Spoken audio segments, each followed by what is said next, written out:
Hi, welcome to the Canon Academy. We are a homeschool, and I'm a homeschool grandma. Just a short background is that I have been homeschooling for well over 25 years. I have put through between 18 and 20 children. I have two that have actually graduated through me, and one of them being my daughter. She actually did do 3 months at a charter school for 3rd grade, but it did not turn out well. That experience was not what we wanted, so we did go back to homeschooling, and we did that until she reached the high school age, wherein we decided to enroll her in a charter high school. And in hindsight, we should have left the enrollment for a later date because we went on a vacation. I'm a Zumba instructor, so I went to the Zumba convention, and we just made it a family vacation at the same time.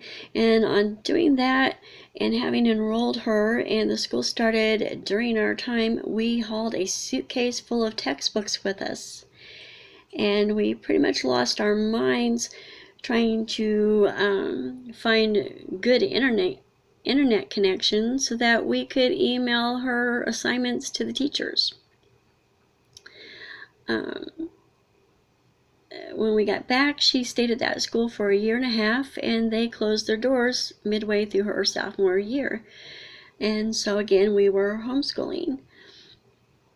So that being said, I have learned a lot since that time, and I learned a lot during that period trying to get her through high school. And then one of my the youngest of my older two granddaughters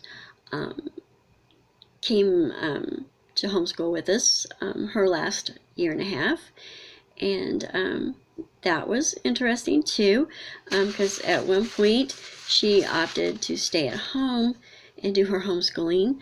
So I would email her the assignments. She had the books she needed, and then she would email me back the completed assignments, and I would grade them and send them back to her.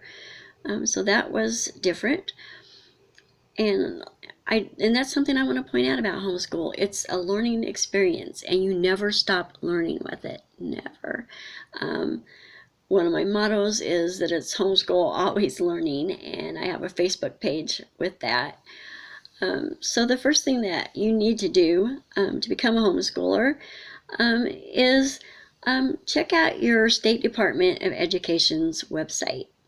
They have all the information that you need there as far as any requirements that you need to meet as a homeschooler.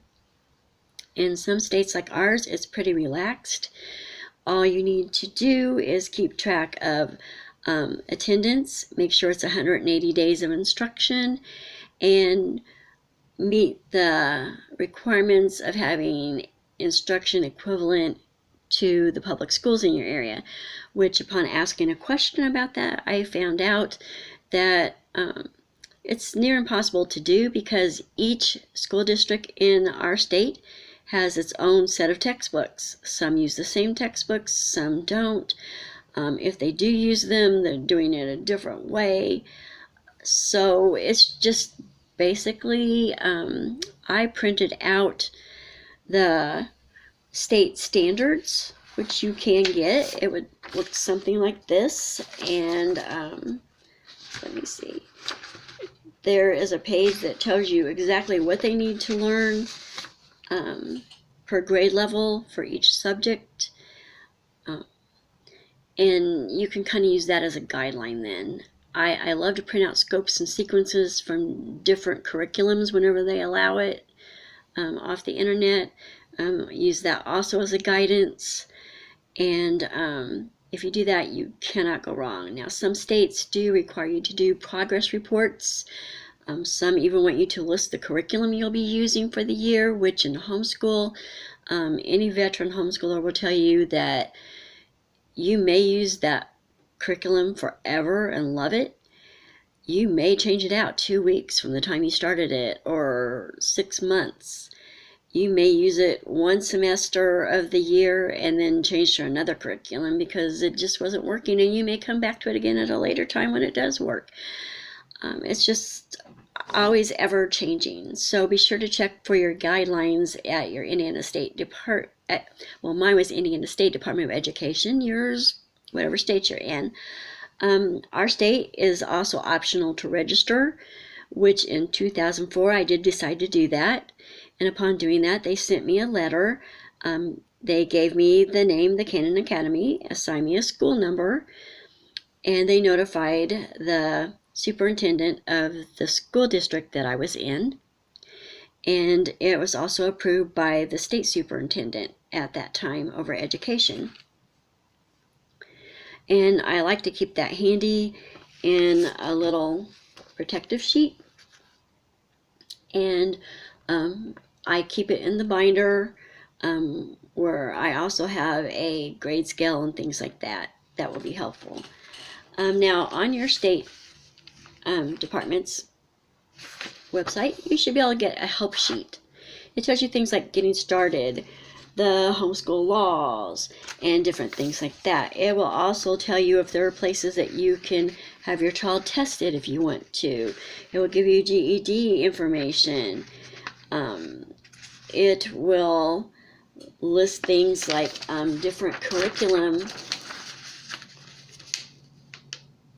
that you might use. Like this says high school only, you can do these online courses through Indiana University, American School, University of Nebraska, and they all offer accredited diplomas. Accredited diplomas, that's a whole other story. If you homeschool, you are considered in my state to be a private school, but you can issue your own high school diploma. However, you are not accredited, which I found out our community college was a bit iffy on that, whereas the larger universities in the area, say UIndy, IUPUI, Butler, they had no problem with a homeschool issued diploma. Then they also offer things, courses you might do for elementary and middle school, which they listed the Calvert School, which does K through 8, Becca K through 12, and Indy Plus, which does K through 12. Now Calvert, I have used Calvert before, and it is a great curriculum. However, they are totally online now, which I'm not sure how I would feel about that. Becca is a Christian-based curriculum, and it's a good curriculum, don't get me wrong. It just depends on if you want that Christian philosophy in your everyday studies in all subjects, or if you want to keep it separate or not. Indy Plus, I believe, is secular. I have not used them. I have not checked into them. Okay, so that being said, these are things that you need to think about, which will help you decide how you want to teach your child and what you want to teach your child. Do you want to keep doing it the same way they do at school and have certain hours of the day where they have to do a specific thing or not? Or do you want to be able to have the freedom to say, okay, I want to use this book for science, or a variety of books for literature and things like that? Does your child learn by reading themselves? Do they like to be read to instead? Are they old enough to read on their own yet?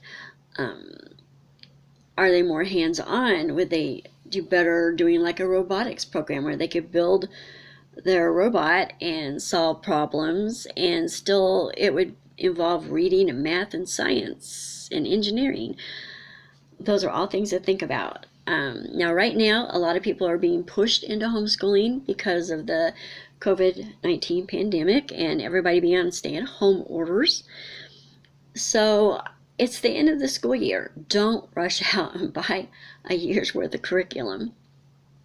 Of course, I'm pretty sure most of you have already figured that part out.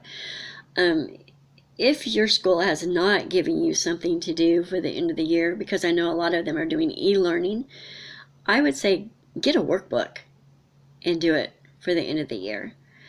You can get workbooks at Dollar Tree for $1. They range all the way up to $25 through different educational stores which you can order from online. There are several of those. I would also use the internet, where you can pull up videos and things like that for your child to learn.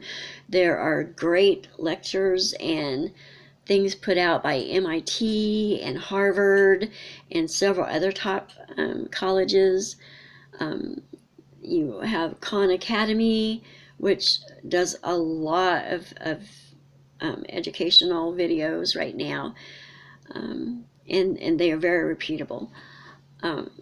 Also, check out your library. They have websites, and even though their doors are closed, you can download the e-learning books to any device. They have databases with loads of information and videos, and they can learn a foreign language on a library database. It's just incredible. Also look into your homeschool groups on Facebook. We're perfectly willing to help out with any questions you have, give advice, tell you what things we have tried and what things have worked and not worked, just to give you a better understanding so you can weigh it out yourself and make an informed decision. Also, there are local homeschool groups.